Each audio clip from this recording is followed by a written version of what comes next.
వింటుంటే మాకు కూడా చాలా బాధ కలుగుతూ ఉంది. అయితే ముందు రెండు విషయాలుగా ఈ అంశాన్ని డీల్ చేద్దాం.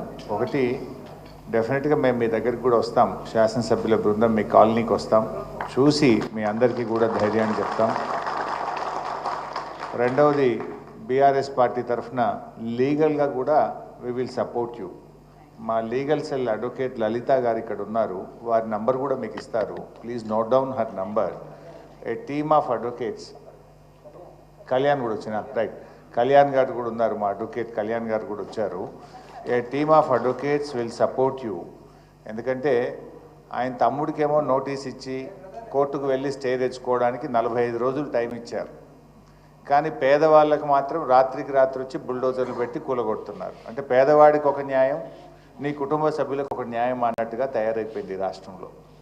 అందువల్ల మా లీగల్ సెల్ అడ్వకేట్స్ కూడా, ఎందుకంటే మీరందరూ మాట్లాడుతుంటే మేము విన్నాం, మీకు రిజిస్ట్రేషన్ ఆఫీస్లో ల్యాండ్ రిజిస్టర్ అయ్యి కొనుక్కున్నారు, కష్టార్జితం డబ్బులతో కొనుక్కున్నారు.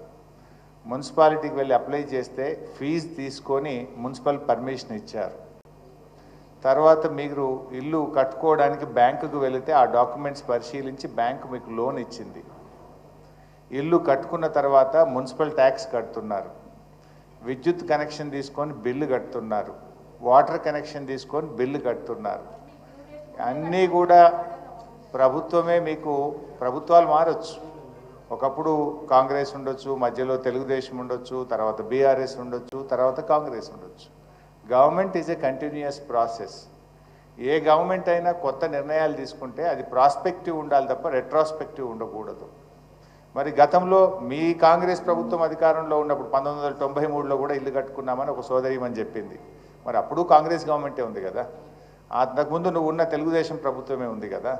అప్పుడున్న ప్రభుత్వాలు అనుమతి ఇచ్చినప్పుడు, లోన్లు తీసుకున్నప్పుడు, ఇప్పుడు తిరిగి వాటిని కూల్స్తామంటే అది అన్యాయం, అది అక్రమం, విచ్ ఈజ్ నాట్ కరెక్ట్. అయినా నువ్వు చేస్తున్న గొప్ప పని ఏంటి? సుందరీకరణ.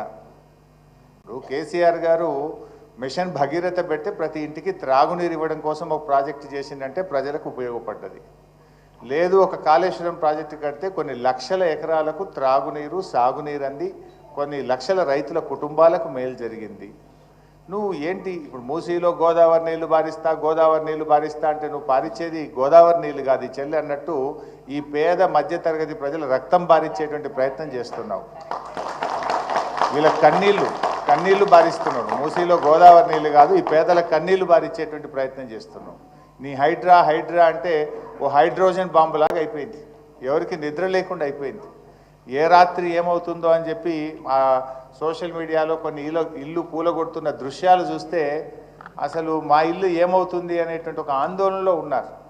ఆ బాధ అనుభవించే వాడికి తెలిస్తే తప్ప రేవంత్ రెడ్డికి తెలియట్లేదు. రేవంత్ రెడ్డి ఒక చిన్న లాజిక్ మిస్ అవుతుంది. పేదలకు, మధ్యతరగతి ప్రజలకు మేలు చేస్తే వాళ్ళు దీవెనలు ఇస్తారు, కానీ ఆ పేదల మధ్యతరగతి ప్రజల ఉసురు తీస్తే వాళ్ళు శాపనార్థాలు పెట్టారనేటువంటి లాజిక్ ఆయన మిస్ అవుతూ ఉన్నారు. చెయ్యి, నువ్వు మంచి పని చెయ్యి, ప్రజలకు పని, దేవుడు నీకు అవకాశం ఇచ్చాడు. ఈ కూలగొట్టుడేంది? ఈయనకు ఈ రేవంత్ రెడ్డిది గత కొంతకాలంగా చూస్తే కూల్చడం తప్ప కట్టడం తెలవదా ఈ మూర్ఖుడికి అనిపిస్తూ ఉంది. అన్నీ కూల్చుడే, ఎక్కడ పోయినా కేసులు, కూల్చుడు, అక్రమాలు తప్ప ఒక పేదలకు పనికొచ్చే పని, ప్రజలకు పనికొచ్చే పని ఆయన ఎక్కడ కూడా చేయట్లేదు.